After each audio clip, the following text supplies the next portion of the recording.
Indian share बाजार लगातार गिरता जा रहा है और जो ट्रम्प है वो लगातार हम पे वार करता जा रहा है। सो लोगों को दिमाग में ये क्वेश्चन है कि क्या अभी शेयर बाजार हमारा गिरेगा या उठेगा, शॉर्ट टर्म और long term point of view क्या रहने वाले, कैसे इन्वेस्ट करें और कहां दिख रही है अपॉर्चुनिटी। इस वीडियो के अंदर हर एक चीज हम डिस्कस करेंगे इन डिटेल। सो बिना टाइम वेस्ट करें डायरेक्टली चलते हैं वीडियो की साइड। तो सबसे पहला क्वेश्चन कि अगर ये टैरिफ नहीं हटता तो हमारा देश कैसा दिखेगा और हमारे देश के ऊपर क्या इंपैक्ट आएगा। सो एनडीटीवी का आर्टिकल है, बहुत अच्छे से दिखाया गया है कि अगर डोनाल्ड ट्रंप का जो टैरिफ है वो नहीं हटता और नेगोशिएट हम नहीं कर पाते तो हमारी जो जीडीपी है उस पर इंपैक्ट आएगा 0.2%। आपको लग रहा होगा कि यार ये 0.2% तो बहुत छोटा सा नंबर है।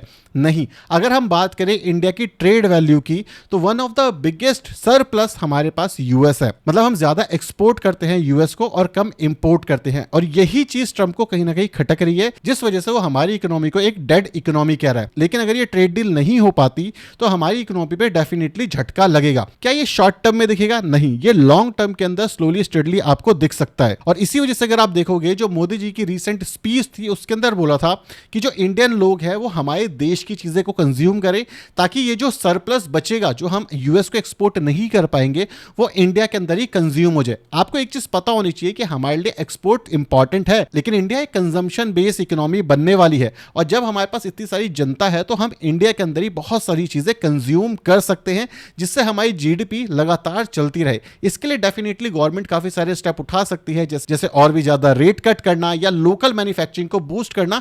लेकिन इस समय पे डेफिनेटली शॉर्ट टर्म के अंदर शायद आपको इंपैक्ट ना दिखे, लेकिन इन लॉन्ग टर्म टेन्योर 1 साल 2 साल के अंदर आपको डेफिनेटली इंपैक्ट दिख सकता है। सेकंड क्वेश्चन, क्या इंडियन इकोनॉमी डेड है? जो ट्रंप ने बोला, नहीं, इंडियन इकोनॉमी बिल्कुल भी डेड नहीं है। हम ऑलमोस्ट 6.50% के साथ ग्रो कर रहे हैं। और रिसेंटली एक आर्टिकल भी पब्लिश किया था जो इंडियन लोगों ने नहीं किया था, कि वहां पे बताया गया था कि जो इंडियन इकोनॉमी है वो और तेजी से ग्रो कर रही है। सो यूएस, यूके, यूरोप के लोग खुद मिलकर के ये कह रहे हैं कि इंडिया ग्रो कर रहा है, तो इंडिया पे ऐसा मेजर इंपैक्ट नहीं आएगा।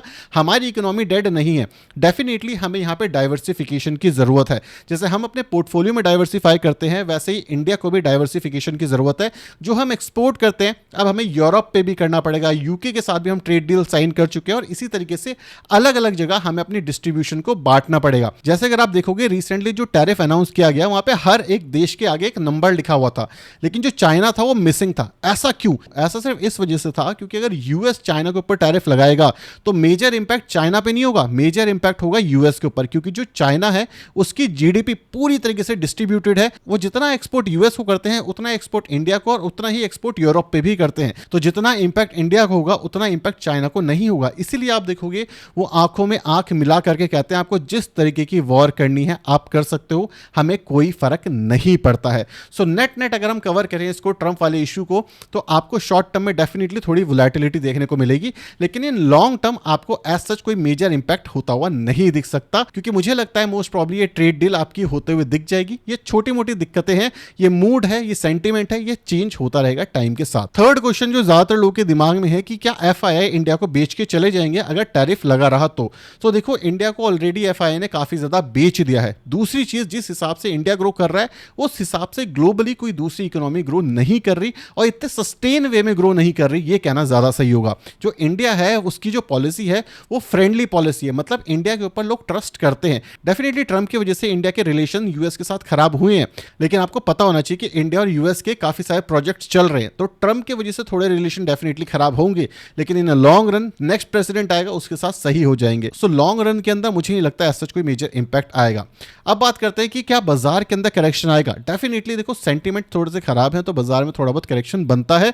जो हमारी लास्ट 2 दिन थे उसके अंदर इतना ज्यादा करेक्शन इस वजह से नहीं हुआ क्योंकि सेंटीमेंट को डाइजेस्ट करने में टाइम लगता है। हर इंसान कहीं ना कहीं ये प्रिडिक्ट कर रहा है कि जो डोनाल्ड ट्रंप है उसने जो टैरिफ लगाया है वो सिर्फ और सिर्फ धमकाने के लिए लगाया है। अब देखना पड़ेगा क्या ये सीरियसली डोनाल्ड ट्रंप इसको एक्सटेंड करते हैं या कोई डिस्कशन के बाद ये एक नॉर्मल सॉल्यूशन के साथ खत्म हो जाएगा। फोर्थ चीज जिससे इंडिया को मेजर इंपैक्ट होगा वो है हमारे फॉरेक्स रिजर्व।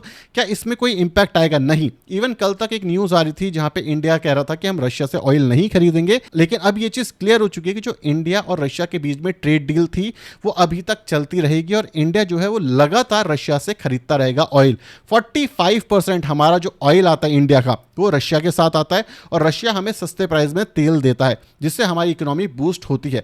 फॉरेक्स रिजर्व पे थोड़ा बहुत इंपैक्ट आ सकता है, लेकिन इन लॉन्ग रन मुझे पर्सनली नहीं लगता कोई मेजर इंपैक्ट आएगा, बिकॉज हर एक को अपनी इकोनॉमी चलानी है। अगर अमेरिका हर किसी पे ऐसी टैरिफ लगाता रहेगा तो उस पर मेजर इंपैक्ट आएगा, इवन उनकी जो इकोनॉमी है वो रिसेशन में जा सकती है। लेकिन जो ट्रंप है वो बहुत चालू इंसान है। आपको लगेगा कि जो ट्रंप है अब वो अपनी इकोनॉमी को रिसेशन में भेज देगा, लेकिन नहीं, जहां पे उसे लगेगा कि उसकी इकोनॉमी को दिक्कत है वहीं पे वो यूटर्न मान लेगा। जैसे अगर आप देखोगे चाइना के केस में क्या हुआ था कि उसने सोचा कि मैं बहुत सारा टैरिफ लगाऊंगा, जो चाइना है वो झुक जाएगा, लेकिन यूएस ने क्या करा, यूएस ने टैरिफ लगाया और जो चाइना है उसने उस पर और ज्यादा टैरिफ लगाया। और end of the day Trump जाकर के चाइना के साथ मिलता है और कहता है यार नेगोशिएट कर लेते हैं, प्लीज मुझे माफ कर दो। ये ऑफिशियली हुआ होगा, जो कि अभी तक पब्लिक नहीं हुआ है, और इसी वजह से उस बोर्ड के अंदर से चाइना का नाम हटा हुआ है। ऑब्वियसली हम भी चाहते हैं कि जो इंडिया है वो भी इसी तरीके से दिखे, लेकिन नेट नेट क्या कर सकते हैं, अभी जो हमारी सिचुएशन है वो सिचुएशन है।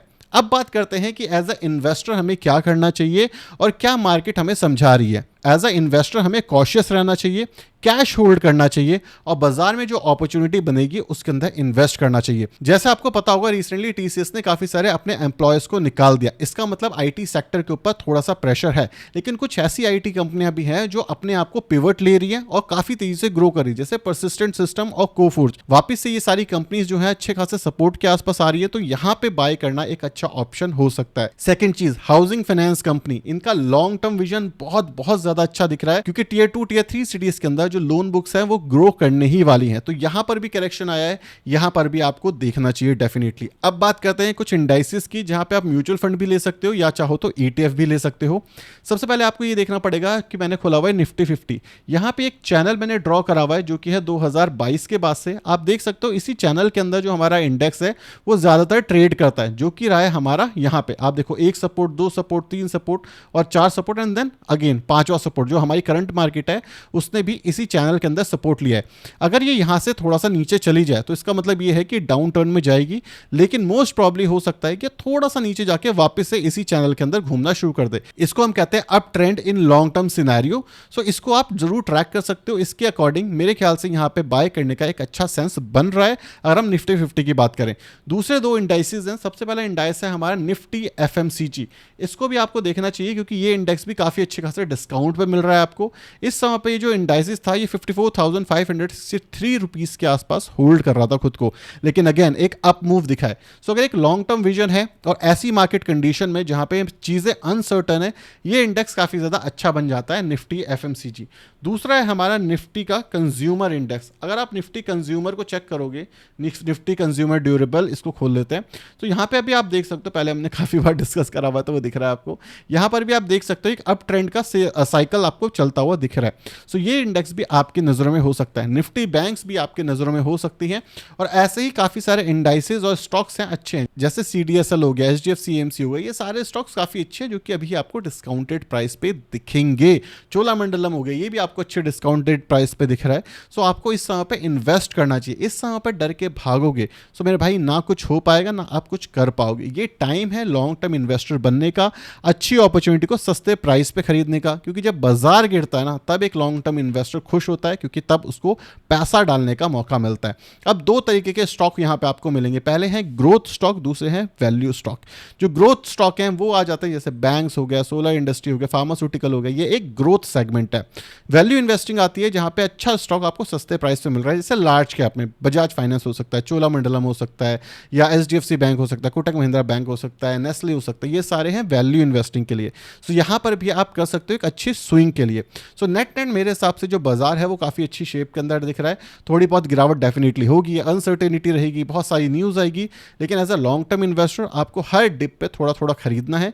इसी के साथ साथ कैश को होल्ड करना है, क्योंकि अगर कैश आपके पास रहेगा तो आप इन्वेस्ट करते रहोगे। तो स्लोली स्टेडली इन्वेस्टेड रहो, भागने की जरूरत नहीं है और डरने की जरूरत नहीं है, क्योंकि 2, 4, 5, 10% का करेक्शन कभी भी और कहीं भी आ सकता है। आई होप आपको काफी सारी चीजें क्लियर हो गई होंगी। वीडियो पसंद आई तो वीडियो को लाइक और चैनल को सब्सक्राइब कर देना। Thank you so much for watching this video. Tata, bye bye, signing off.